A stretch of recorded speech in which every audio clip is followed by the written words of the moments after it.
las acusaciones contra el pueblo de Israel. Vamos a ubicarnos un poco en el contexto histórico para poder entrar de lleno en esta mañana a esta conferencia tan penetrante donde el Espíritu Santo nos va a hablar a todos. Isaías le profetizó a dos reinos, el reino de Judá principalmente, que se encontraba en el sur, y durante el ministerio de Isaías, él sirvió a 4 reyes. Recordamos que Isaías pertenecía a la clase media alta.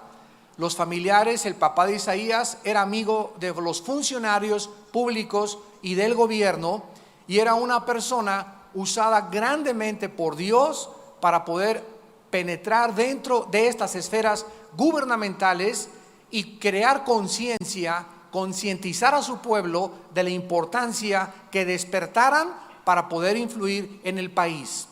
En otras palabras, si nosotros como iglesia no despertamos a nuestros deberes y a nuestras responsabilidades, por favor, no le echemos la culpa a ningún partido político ni a ningún gobierno. Porque nosotros, la iglesia, vuelvo a repetir, somos la única luz que existe, la única fuente de verdadero poder espiritual, la única institución que tiene la capacidad de transformar matrimonios, de transformar familias, de transformar vidas individuales. El gobierno no tiene esa responsabilidad. El gobierno tiene la responsabilidad de gobernar e infundir el temor a los criminales y a los delincuentes. Pero el gobierno nunca puede ni podrá cambiar una sociedad, ni cambiar las familias, ni cambiar a los drogadictos, ni a los alcohólicos, porque eso le pertenece al pueblo de Dios. Isaías se enfrenta con una sociedad llena de violencia, de inmoralidad, de idolatría, de paganismo, y además una sociedad que estaba amenazada continuamente por la guerra. ¿Se parecen estas características a la sociedad en la que tú y yo estamos viviendo? Es por eso que el libro de Isaías es tan relevante y tan contemporáneo para el siglo XXI, porque es exactamente un mensaje, como vimos en la primera conferencia, que se dio en aquellos tiempos, o sea, hace 2750 años, que se presentó este mensaje. Y Isaías dice que esa sociedad que vivía en los tiempos de él es exactamente la sociedad que va a vivir antes de Jesucristo. O sea, el mensaje de Isaías fue para esa generación y para la generación que viva antes de la venida del Rey. Todas estas características son las que también en el Nuevo Testamento se anuncian, se profetizan que existirán antes de que venga Cristo. Por ejemplo, en 2 de Timoteo capítulo 3, el apóstol Pablo lo explica claramente. También debes saber esto, 2 de Timoteo capítulo 3, que en los postreros días, ahí está otra vez. ¿Cuándo? En los últimos días, en la última generación, en los últimos tiempos, vendrán tiempos peligrosos. Y a continuación la Biblia comienza a describir el carácter leudado, debilitado, insensibilizado a la que la humanidad llegará antes de que Cristo venga. Ayer en la conferencia La agonía sobre el planeta Tierra lo expuse en el Hotel María Isabel Sheraton acerca de qué grado tan elevado hemos alcanzado, donde nos estamos acostumbrando a la nueva moral. Nos estamos acostumbrando a que sea normal que ya se casen hombres con hombres y mujeres con mujeres. Cada vez estamos más cerca de que estas costumbres que están entrando de una forma drástica y violenta a nuestra sociedad, las acabemos nosotros como aceptar como normales. Estamos ya aceptando que las mujeres todas se vistan con el ombligo de fuera. Es normal. Es normal ya, ¿verdad?, que los muchachos se droguen. Es normal que cualquier muchacha se acueste ya con su novio. Es normal que el sexo antes del matrimonio sea aceptado por la sociedad. Y cuando una muchacha no lo hacen, en lugar de que sea una mujer virtuosa, le llaman loca, atrasada, anticuada, Sor Juana Inés de la Cruz, Santa Teresita de Jesús, monja religiosa, porque estas virtudes que son exaltadas por nuestro Padre Celestial, en la sociedad que vivimos, ya no forman parte de nuestra moral. Ya es ser anticuado, repito, es ser cerrado, es ser ya perteneciente a una generación de los cavernícolas, así es como nos dicen, etcétera, etcétera. Pero la Biblia nos sigue diciendo, así como Él es santo, sean ustedes santos en toda vuestra manera de vivir. En la forma de vestirse, en la forma de comer, en la forma de caminar, en la forma de actuar, cuando subes al metro, cuando vas al cine, cuando entras al restaurante, en todas las formas en las que nosotros nos manifestemos y vivamos, debemos de manifestar que somos un pueblo apartado de Dios. Entonces no debemos de permitir que las normas morales sean relajadas, ni sean rebajadas, porque somos un pueblo diferente, llamados con grandes recompensas, con grandes privilegios que Dios nos ha dado, para que podamos vivir de acuerdo al llamamiento que hemos recibido del cielo. Y aquí dice Timoteo, porque habrá hombres amadores de sí mismos. Miren ustedes que ellos encabezan la lista. ¿Qué quiere decir? Que la generación antes de que Cristo venga será una generación principalmente de varones centrados, interesados solo en sus personas, en su belleza, en su físico, en su trabajo. No le va a importar dejar a la esposa por irse con la secretaria, no le va a importar dejar a los hijos por irse con la amante, no le va a importar hundir al país y llevarse todo el dinero que se pueda durante su gobierno. Hombres que solamente van a estar centrados, concentrados, interesados en sus propios intereses egoístas. Hombres que solamente se aman a sí mismos, no aman ni a Fido su perro. Avaros, vanagloriosos, soberbios, blasfemos, versículos 3, sin afecto natural. Ya se está perdiendo el afecto natural del varón por su esposa, del varón por sus hijos. Ya no tenemos la sensibilidad de interesarnos en las personas que sufren, en las personas que se drogan, en las personas que en alcohol, de ir a la cárcel, de visitar a los asilos, de visitar a los hospitales. Se está perdiendo ya la sensibilidad del ser humano.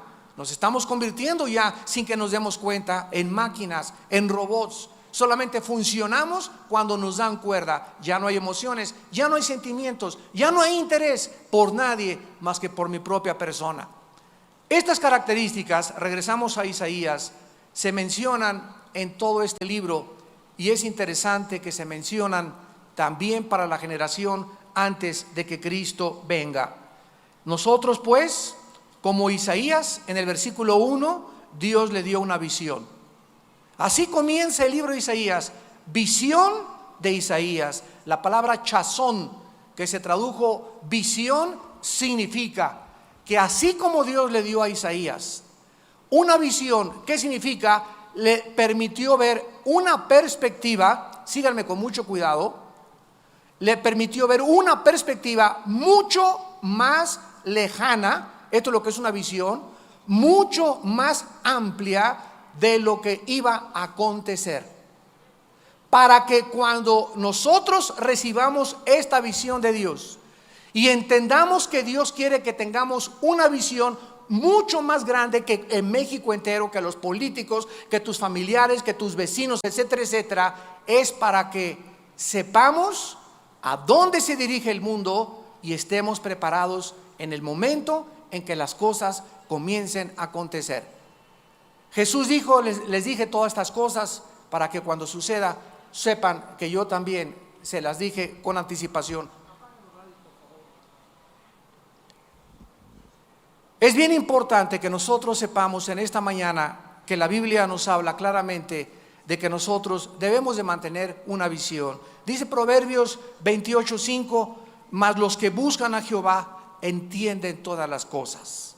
En Daniel 12:10, los entendidos en los últimos tiempos entenderán todas las cosas. Y en el libro de los Efesios, el apóstol Pablo ora y le pide a Dios para que esta iglesia, Efesios 1, versículo 18, alumbren los ojos de su entendimiento, para que sepamos cuál es la esperanza a la que nos ha llamado Dios y cuáles las riquezas de la gloria de su herencia en los santos. Nosotros somos llamados a qué cosa? A tener ojos que vean mucho más allá de lo que ven la persona común y corriente. Somos llamados a entender qué está pasando ahorita con todas estas catástrofes y fenómenos ecológicos que mencionamos en la conferencia de ayer. ¿Por qué los tsunamis? ¿Por qué los huracanes? ¿Por qué los terremotos? ¿Por qué el calentamiento de la tierra? ¿Por qué las radiaciones que están viniendo ahorita del sol ya han quemado 25 millones de kilómetros cuadrados la Antártida? El hoyo de ozono tiene 25 millones de kilómetros cuadrados. Y la gente todavía sigue como si nada, ja, ja, ja, jijijo, y vamos a ver Rebelde ahorita, y vamos a comprar esto. Y estamos en una sociedad donde, como dice el Mateo 24, en los tiempos de Noé comían, se casaban, se daban en casamiento, bebían, y no entendieron. ¿Qué cosa es lo que Dios quiere que entendamos? Que no seamos insensatos de cuál sea su voluntad. Que tenemos una misión aquí en la vida, que la eternidad la tenemos enfrente de nosotros, que ya no podemos estar. Dios quiere que nos divirtamos y que gocemos a nuestros hijos y que te vayas de vacaciones y que tengas un buen coche y que tengas una buena casa. Dios no está en contra de nada de esas cosas. Dios nos ha dado todo para que lo disfrutemos abundantemente, pero Él no quiere que perdamos la perspectiva de nuestra misión. Que entendamos que estamos aquí principalmente para conocerlo, para entender sus caminos y para alumbrar a la gente a nuestro alrededor, alumbrando los ojos del entendimiento para que sepamos la esperanza a la que nos ha llamado. Dios quiere que seamos entendidos y que no nos convirtamos como animalitos, donde Él va a tener que tratarnos como trató a la generación de Isaías. Regresamos a Isaías y veamos la primera acusación, que se encuentra de los versículos del 2 al 10. Isaías 1, del 2 al 10. Oíd cielos y escucha tú tierra, porque habla Jehová. Crié hijos y los engrandecí, y ellos se rebelaron contra mí. El buey conoce a su dueño, y el asno el pesebre de su señor. Israel no entiende, mi pueblo no tiene conocimiento. Oh gente pecadora, pueblo cargado de maldad, generación de malignos, hijos depravados, dejaron a Jehová, provocaron a ira al Santo de Israel y se volvieron atrás. ¿Por qué querréis ser castigados aún? ¿Todavía os rebelaréis? Toda cabeza está enferma y todo corazón doliente, desde la planta del pie hasta la cabeza, no hay en él cosa sana, sino herida, hinchazón y podrida llaga. No están curadas, ni vendadas, ni suavizadas con aceite. Vuestra tierra está destruida, vuestras ciudades puestas a fuego. Vuestra tierra delante de vosotros, comida por extranjeros y asolada como asolamiento de extraños. Y queda la hija de Sión como enramada en viña y como cabaña en melonar, como ciudad asolada. Y si Jehová de los ejércitos no nos hubiera dejado un resto pequeño, como Sodoma fuéramos y semejantes a Gomorra. Príncipes de Sodoma, oigan las palabras de Jehová, escuchen la ley de nuestro Dios, pueblo de Gomorra. Esta primera acusación con la cual abre el libro nos muestra en primer lugar a un padre hablándole a sus hijos al principio, cuando los comenzamos a educar y cuando les comenzamos a enseñar la vida. La relación de Dios con su pueblo es igual a la relación de un padre con sus hijos. La relación de Dios con el pueblo de Israel comenzó cuando Dios le habló a Abraham para que él confiara en él y le siguiera, y sus descendientes eran llamados a obedecer a Dios y a seguirlo, así como los niños obedecen o deben obedecer por lo menos a sus padres. En Hebreos 12, versículo del 9 al 11, el Nuevo Testamento nos ilustra esta relación que tenemos ahora nosotros también como pueblo de Dios. Dice Hebreos 12, versículo 9, por otra parte, tuvimos a nuestros padres terrenales que nos disciplinaban y los venerábamos. ¿Por qué no obedeceremos mucho mejor al Padre de los Espíritus y viviremos? O sea, así como en un hogar, los hijos tienen que entender que tienen que obedecer y respetar a sus padres, porque los padres los criaron. Tu mamá te amamantó, te cambió los pañales, tu papá te pagó el kinder, te pagó la primaria, etcétera, etcétera. Creo que debido a eso, ellos deben un poquito de respeto tuyo y respeto mío, ¿verdad? Y no importa que nuestros padres lleguen a los 70, 80, 90 años de edad y yo ya tenga otra familia, necesitamos siempre seguirlos honrando y respetando. De la misma manera tenemos a otro Padre que nos hizo nacer de nuevo, que puso entre nosotros un corazón, un espíritu, una nueva naturaleza, y creo que merece un poco de respeto si es que le llamamos Padre nuestro que estás en los cielos. Entonces, así como respetamos a nuestros padres, y por eso es imposible que los niños crezcan y respeten a Dios cuando en su casa no les enseñaron a respetar a papá y a mamá. Entonces, ¿cuánto más no debemos respetar al Padre de los Espíritus? Y dice el versículo 10, y aquellos, o sea nuestros papás terrenales, ciertamente por pocos días nos disciplinaban como a ellos les parecía. O sea, muchas veces todos nosotros recibimos chicotazos y cuerazos y nalgadas injustas, ¿verdad? Yo no fui, fue Pepito, mamá, y me pegaste a mí, etcétera, etcétera. ¿Por qué? Porque nuestros padres, ninguno son perfectos. Así que muchas veces nuestros padres nos educaron equivocadamente. Pero dice la Biblia, pero o sea, Dios, para lo que nos es provechoso, para que participemos de su santidad. ¿Cuál es el propósito de que Dios nos dé nalgadas? ¿Cuál es el propósito que Dios te mande al hospital? ¿Cuál es el propósito que Dios permita que choques tu carro? ¿Cuál es el propósito que Dios permita que te abandone tu esposo o que te abandone tu esposa? ¿O que pierdas tal vez un hijo? ¿O que alguien caiga en la cárcel? ¿Cuál es el propósito? De que podamos mantenernos en un camino que se llama la santidad. Cada vez que Dios ve que nos queremos salir del camino, viene el cuero, si es que eres hijo e hija de Dios. Inevitablemente viene el cuero de Dios.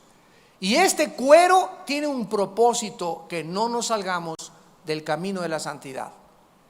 ¿Y por qué quieres, Señor, que yo camine el camino de la santidad? Y te contesta Dios: porque cada vez que te sales, sufres mucho más que en el camino donde yo te cuido. Si di a mi hijo por ustedes en una cruz, ¿cómo no les daré todas las cosas si ustedes me la piden? Dios sabe que cuando nos apartamos de Él, nos va como en feria. Y nos ama tanto Dios, que prefiere meterte a la cárcel, de veras, que acabes en el hospital, que acabemos mancos o cojos o ciegos, y que entremos así al cielo, que entrar enteritos al infierno. Regresamos a Isaías y dice la Biblia claramente que esta relación de padres a hijos entonces la inició Dios, los escogió como a su especial tesoro, como nosotros, la iglesia, y comienza el versículo 2 con el primer acto del libro de Isaías, donde entramos a un tribunal. El versículo 2 nos pinta y nos describe una corte de justicia, donde está Dios como el juez, sentado en su trono soberano, listo para pronunciar los juicios y las acusaciones contra aquellos que Él había protegido, cuidado, les dio buena tierra, les puso viñas, la tierra que fluye leche y miel, bendijo sus ganados, bendijo su entrada, bendijo su salida, y sin embargo este pueblo fue profundamente ingrato, como muchos cristianos del siglo XXI. Los acusados son no los secuestradores, los acusados no son los bandidos, ni los drogadictos, ni los narcotraficantes. Los acusados en este primer acto y en esta primera escenografía son nada más ni nada menos que el pueblo de Dios. Dice en 1 Pedro 3, el juicio comienza en la casa de Dios. Y si Dios va a juzgar al mundo, ya comenzó con fenómenos meteorológicos y problemas y alteraciones del mar y de los cielos y de la luna y las estrellas, si Dios no tarda en juzgar pronto al mundo, va a comenzar antes contigo y conmigo. Y esta es la razón por la cual ahorita, el otro día platicaba con Marcos Witt y le decía, estamos en una época donde nosotros estamos siendo purificados, donde Dios ya no va a permitir, como dicen en Acapulco, huacas. Ya no va a permitir chorizos, como dicen en Toluca. Ya no va a permitir que ningún hijo suyo, ningún ministerio, ningún pastor viva una vida doble. Escúchenme, consiervos pastores. Ya estamos en tiempos donde Dios va a comenzar a escudriñar nuestras vidas, a limpiar nuestras vidas privadas, nuestras vidas en el matrimonio. Ya no hay tiempo para predicadores que prediquen una cosa y vivan otra cosa en su casa, en su vida privada. Ya eso no lo va a permitir Dios.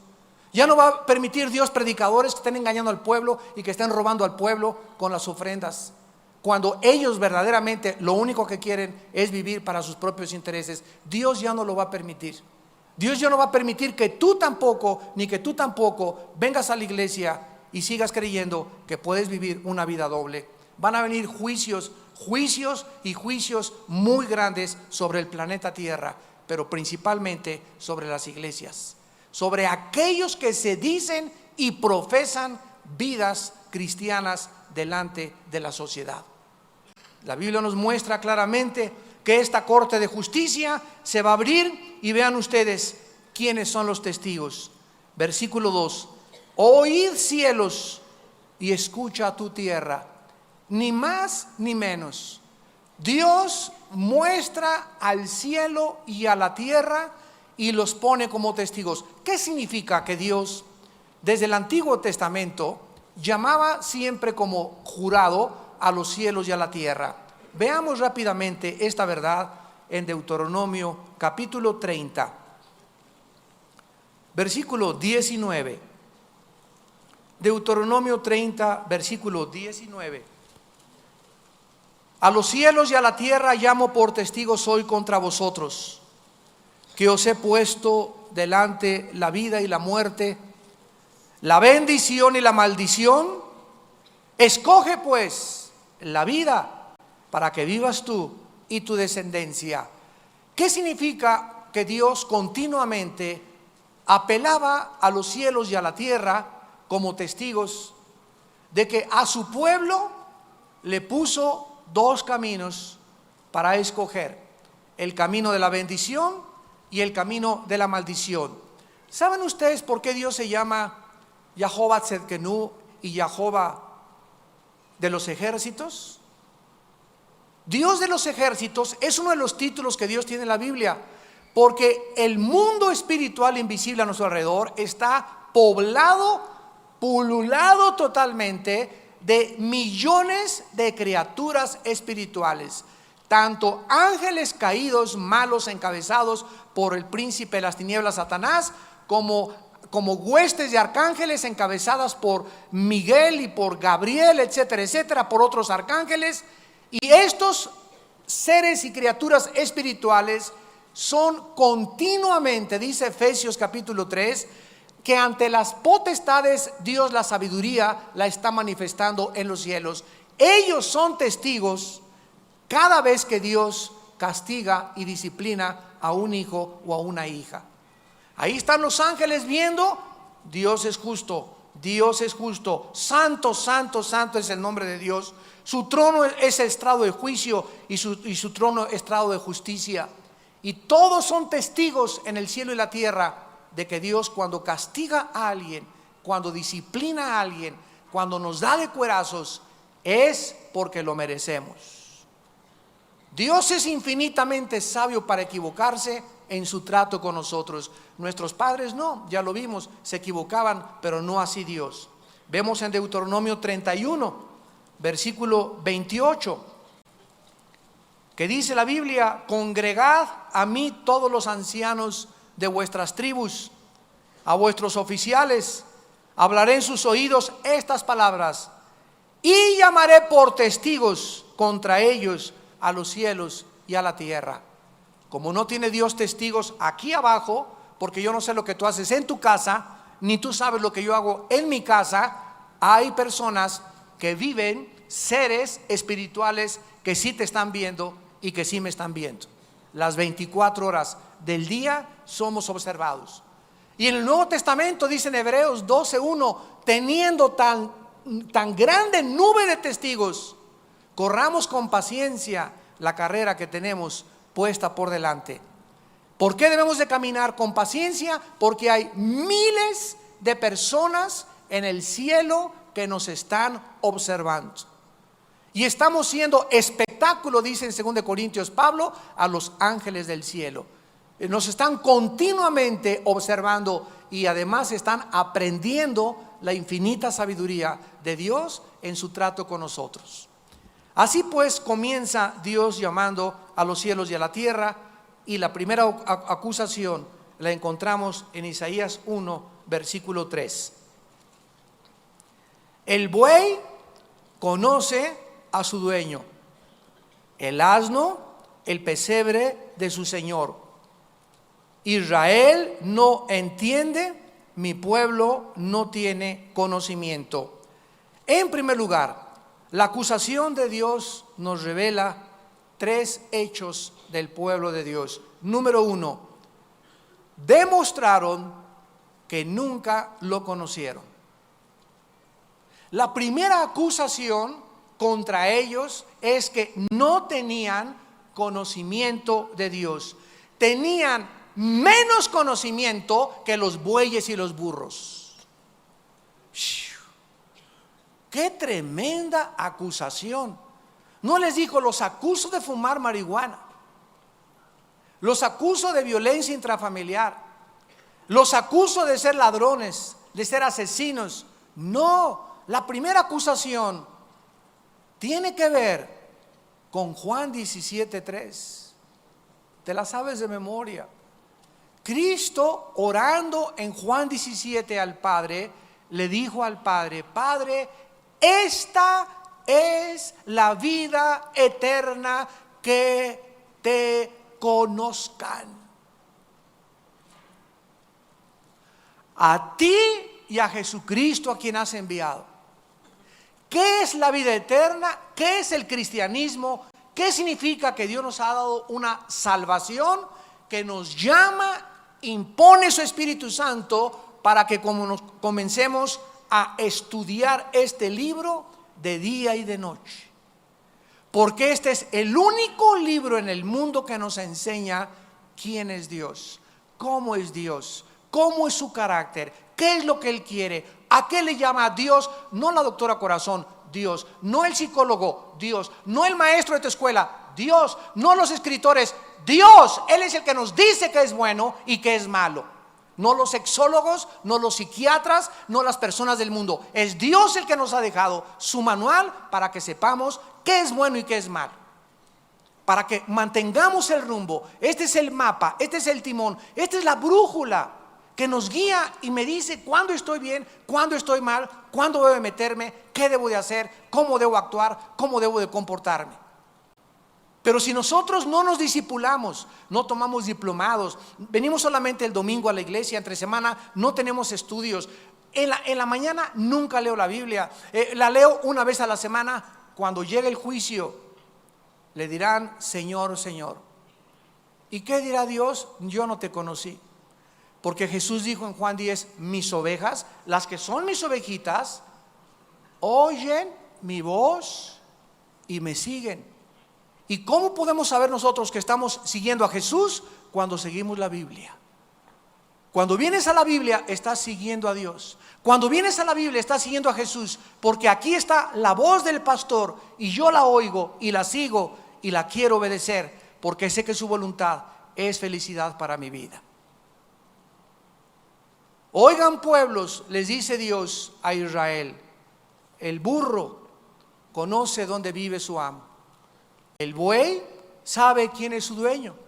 Ve al campo. Yo tuve caballos cuando era joven, ¿verdad? Viví en rancho como 6 años, casi toda mi juventud, gracias a Dios que viví en ranchos.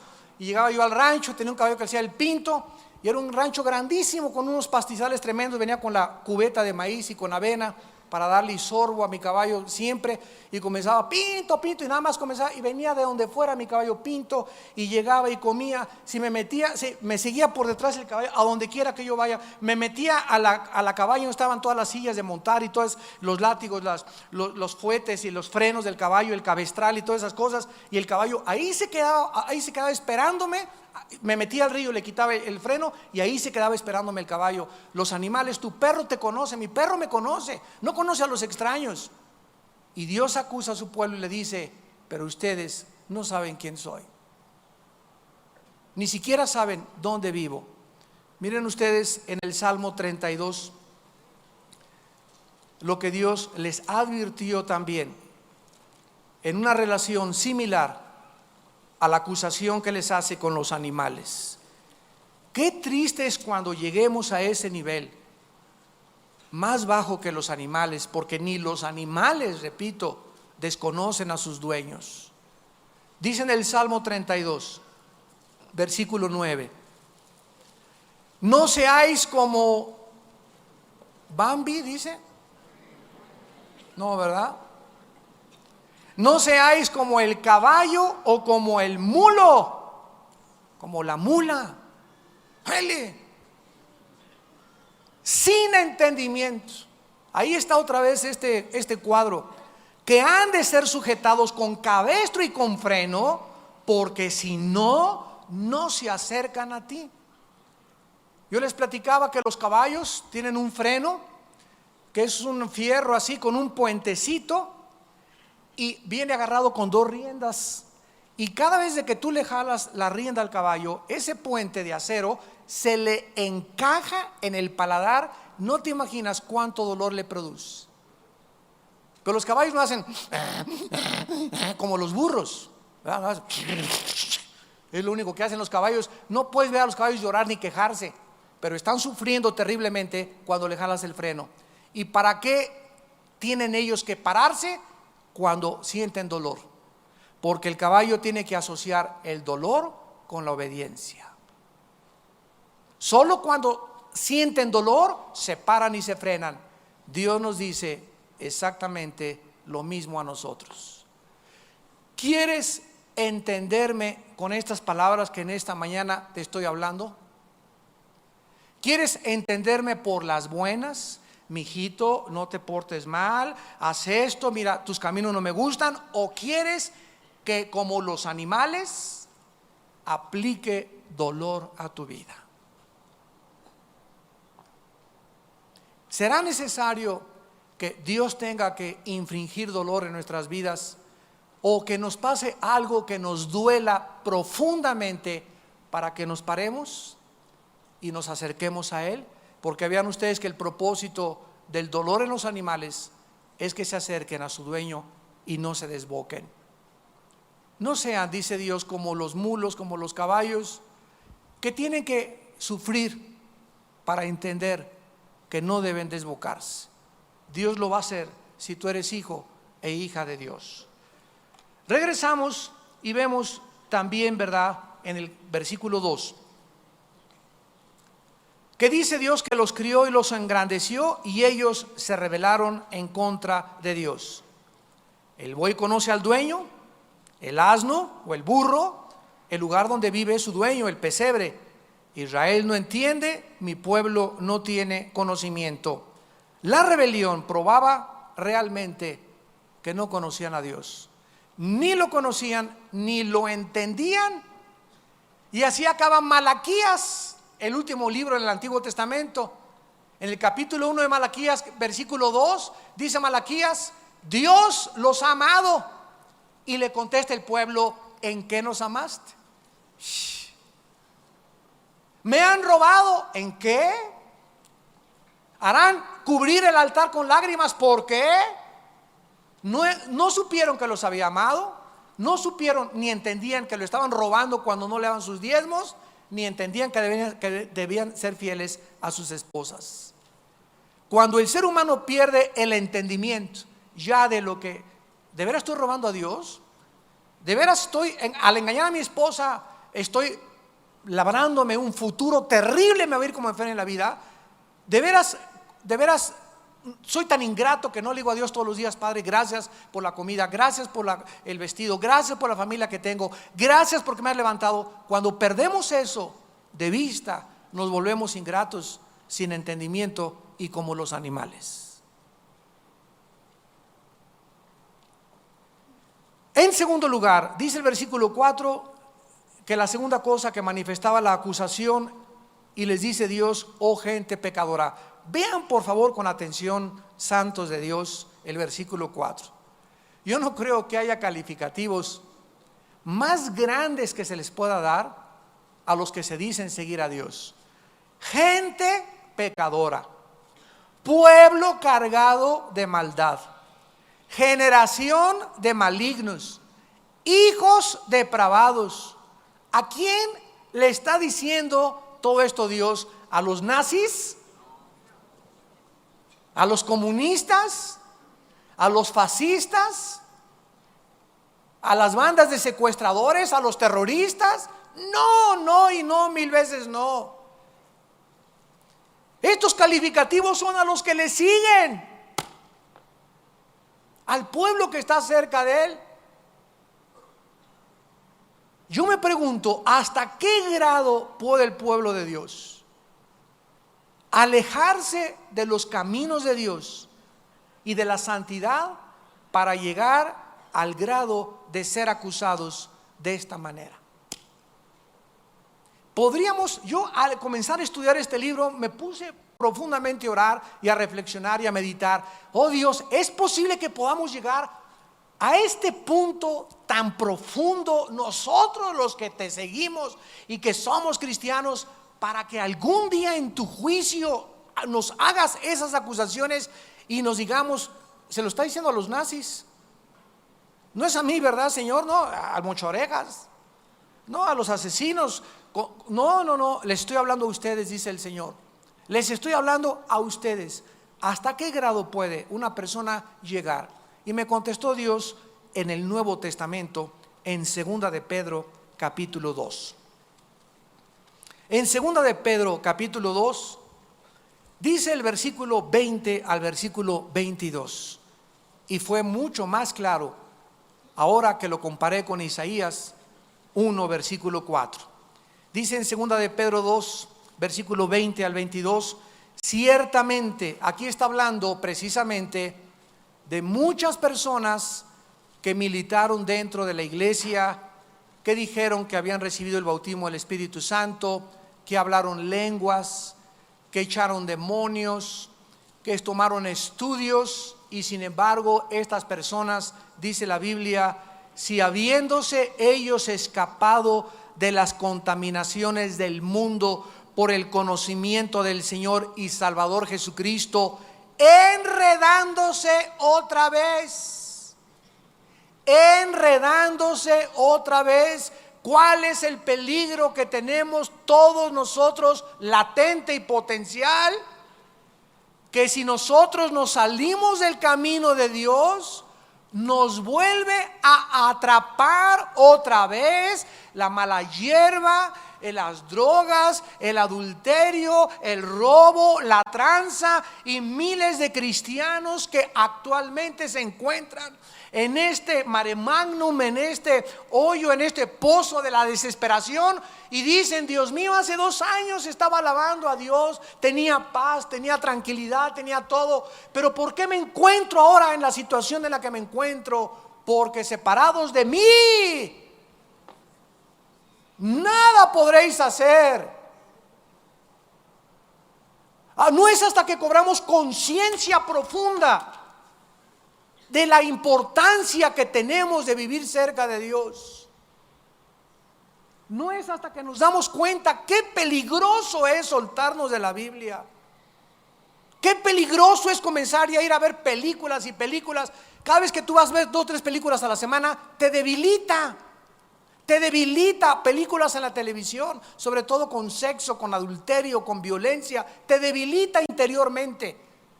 Vivir con una persona que no es cristiana, tener amigos que no son cristianos, te debilita, nos contamina. Somos muy fáciles de contaminar. Muy fácil. El mundo puede llegar otra vez y meterse a nuestro corazón. Si habiéndose ellos escapado, se enredan otra vez, escuchen esto, son vencidos. Y su postrer estado viene a ser peor que el primero. O sea que si alguna persona comenzó a seguir a Cristo y comenzaste a discipularte y comenzaste a crecer y te enredas en alguna tranza, te enredas en algún adulterio, te enredas en algún problema de pecado, la Biblia dice que vas a ir a un lugar peor que el que antes tenías cuando ni siquiera eras cristiano. Vamos a estar peor que cuando no éramos cristianos. ¿Por qué? Porque la diferencia es esta: cuando no éramos cristianos, el cristiano vive en el pecado, se acuesta en el pecado.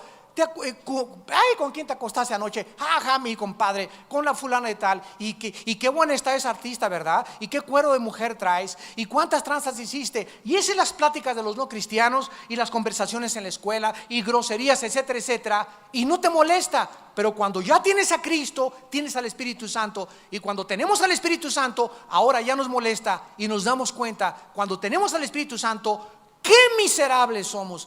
Qué culpa y qué vergüenza sentimos. Antes no la sentíamos. Por eso es peor nuestra condición, porque ahora tenemos una voz que nos dice y que nos atormenta: ven a mí, y si no regresas a mí, vas a seguir en tu profundidad de tu pecado, de tu culpa y de tu vergüenza. El estado es peor que el primero. Y dice más adelante: porque mejor les hubiera sido no haber conocido el camino de la justicia, que después de haberlo conocido, volverse atrás del santo mandamiento que les fue dado. Y escuchen que es mucho más grave la acusación del Nuevo Testamento que en el Antiguo Testamento. En el Antiguo Testamento se les comparó con los bueyes y con los burros, y aquí con los perros y los puercos. Porque les ha acontecido lo que le pasó al perro. ¿Qué le pasó al perro? Que cuando el perro vomita, regresa y se vuelve a tragar lo que vomitó. Y la puerca, cuando tú la lavas y la sacas del lodo y le pones su collarcito y le pones Chanel y le pones florecitas, la puerca regresa y se sigue revolcando en el lodo. ¿Por qué el perro tiene que regresar otra vez a su vómito? ¿Y por qué la puerca regresa al lodo? Porque en primer lugar es perro. Es la naturaleza perruna, canina, ¿verdad? Es la naturaleza de los perros. O sea, ¿por qué una persona que fue lavada y que fue exhortada y después regresa otra vez? Porque esa persona que regresa a su vómito, que regresa a comportarse peor, nunca tuvo un nuevo nacimiento. Su naturaleza nunca fue cambiada. El puerco regresa al lodo porque es puerco, le gusta el lodo, eso es su naturaleza. El perro tiene que convertirse en gato, en canguro, en rinoceronte, en hipopótamo, para dejar de hacer lo que él hace, porque es la naturaleza de los perros. Ningún otro animal se come el vómito más que a los perros, y en ningún otro animal le gusta el lodo más que a los puercos, porque así Dios los diseñó para después mostrarnos a través de su comportamiento, ilustrarnos verdades espirituales. Regresamos a Isaías. Y en tercer lugar dice el versículo 4 que no solamente sus vidas estaban infestadas de pecado, llenos de maldad, sobre todo moralmente, sino que en tercer lugar demostraban todas estas cosas que habían abandonado a Dios. Dice el versículo 4: dejaron a Jehová, provocaron a ir al Santo de Israel y se volvieron atrás. Esto nos muestra claramente el título El Santo de Israel, que se usa 25 veces en el libro de Isaías. El Santo de Israel nos demuestra el énfasis que Dios quiere que nosotros veamos en su carácter. Él es un Dios santo. Dejarlo a Él es dejar la santidad, porque el carácter de Dios es santo. Me alejo de Dios, dejo la Biblia, dejo de tener comunión con Dios, dejo de tener oración con Dios y abandono, ¿qué cosa? La santidad. Y alejarse de Dios es irse al mundo, al lodo del mundo, a la podredumbre del mundo, a la contaminación del mundo, a la vulgaridad, a las groserías, a la culpa, a la desilusión, a la frustración, a la amargura, a la vaciedad, a la ansiedad, al estrés, a todo aquello que el mundo nos ofrece. No tiene el mundo nada que ofrecernos más que vaciedad de espíritu.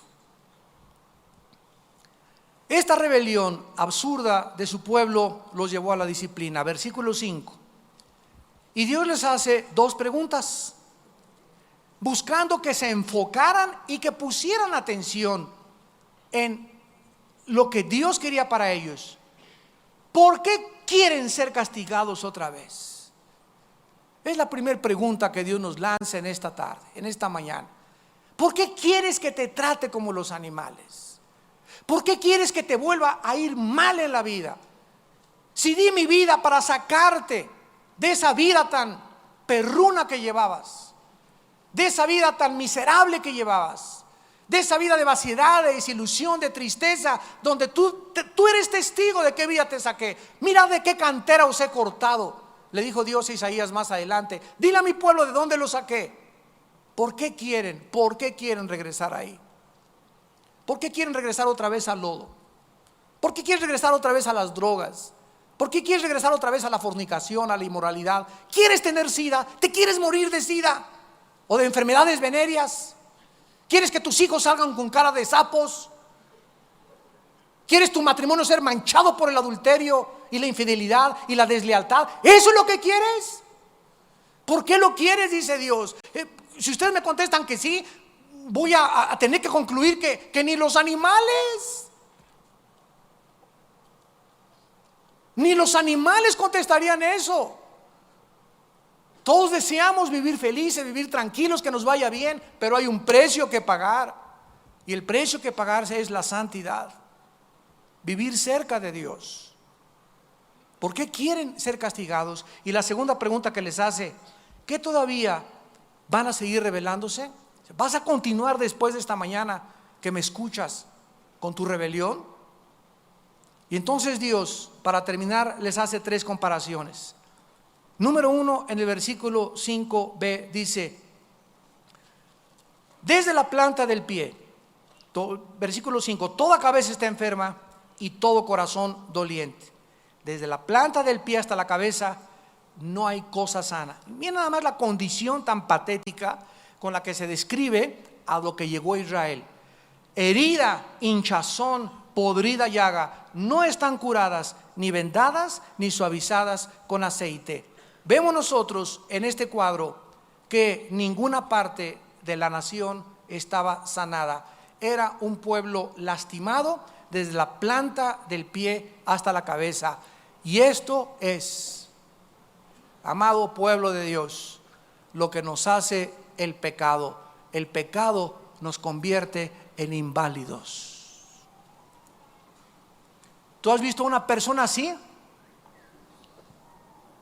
Que no puede ni caminar y toda llena de llagas y podredumbre, cojo, arrastrándose.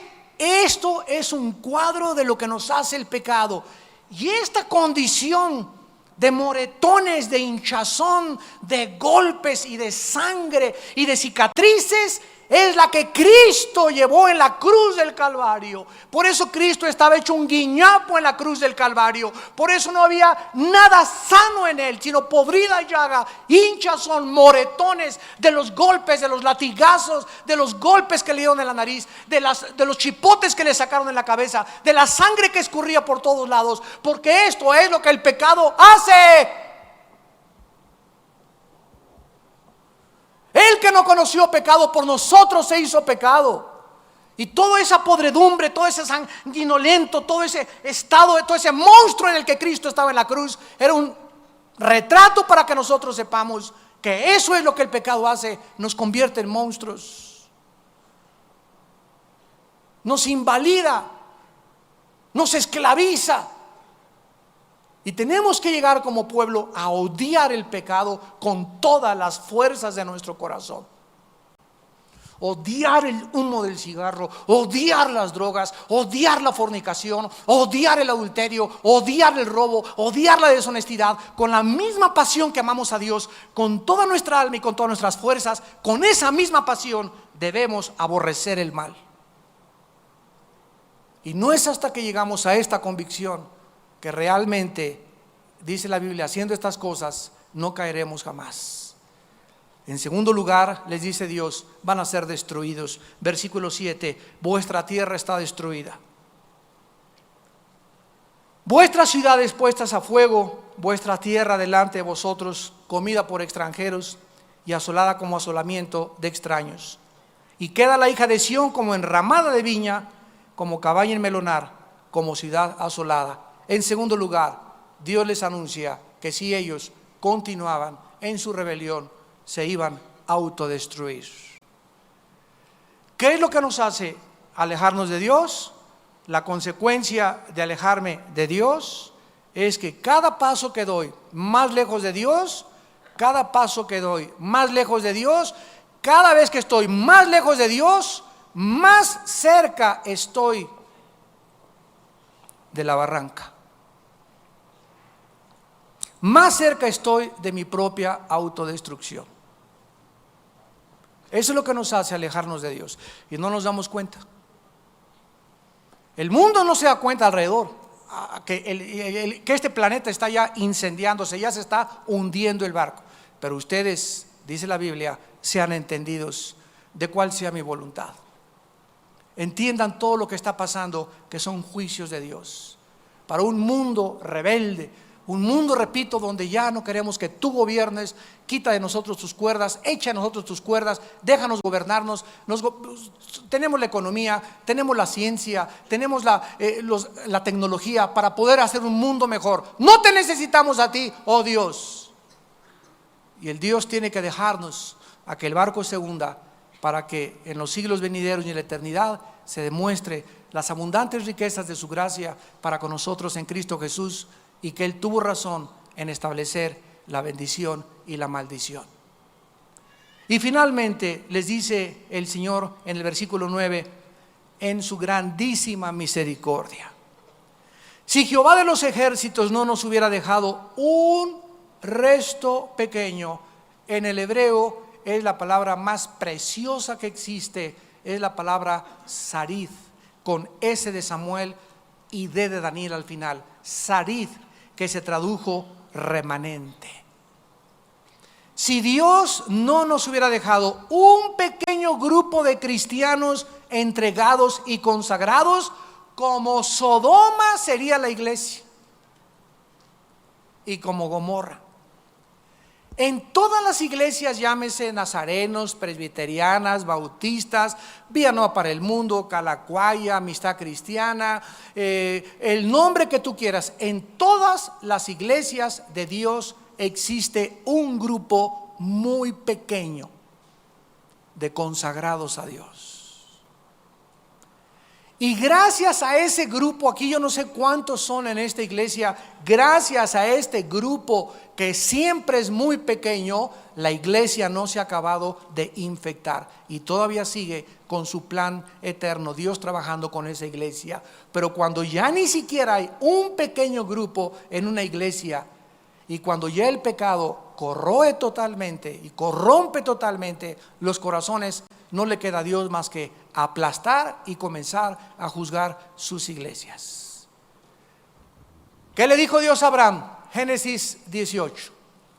Abraham, si encuentras a 50 justos en la iglesia, porque dice aquí como Sodoma y Gomorra, ¿verdad? Y tenemos que ir a Génesis 18 y 19 para que sepamos que era Sodoma y Gomorra. No destruya a Sodoma y a Gomorra. Nada más con 50. Y fue Abraham, a ver, vamos a, no hay, Señor, no hay 50, 40. 40, Abraham, te doy chance. 40, no hay. Señor, 30. Ándale pues 30, encuéntrame a 30. No encontró ni 30. Le dijo Dios, encuéntrame 10 y los perdono. Y esto nos demuestra lo siguiente: que el castigo sobre Sodoma y Gomorra no fue por la maldad, sino porque no había justos. Lo vas a entender dentro de 6 meses. Es increíble esto. Nosotros somos la sal de la tierra. Y cuando algo se corrompe es porque hemos dejado de ejercer nuestro testimonio y el olor de nuestra santidad. Si Dios hubiera encontrado a 10 justos, Sodoma y Gomorra no hubieran sido destruidos por el diluvio de fuego que cayó del cielo. O sea que cayó el juicio porque no había justos. Y dice la Biblia que va a llegar un momento que por haberse multiplicado la maldad, el amor se va a enfriar. En tu casa no ha sido juzgada tu casa porque tu papá es un bandido o tu mamá es le dicen la lencha de la Roma. Pero si tú como hijo en tu casa estás orando por tu padre, por tus hermanos, Dios detiene el juicio, Dios detiene el juicio, Dios detiene el juicio. Tu esposo no ha sido juzgado y los demás hijos tuyos y tus familiares porque estás orando por ellos. Cuando alguien se pone en el camino e intercede por los demás, Dios detiene su mano. Este es el poder de la intercesión.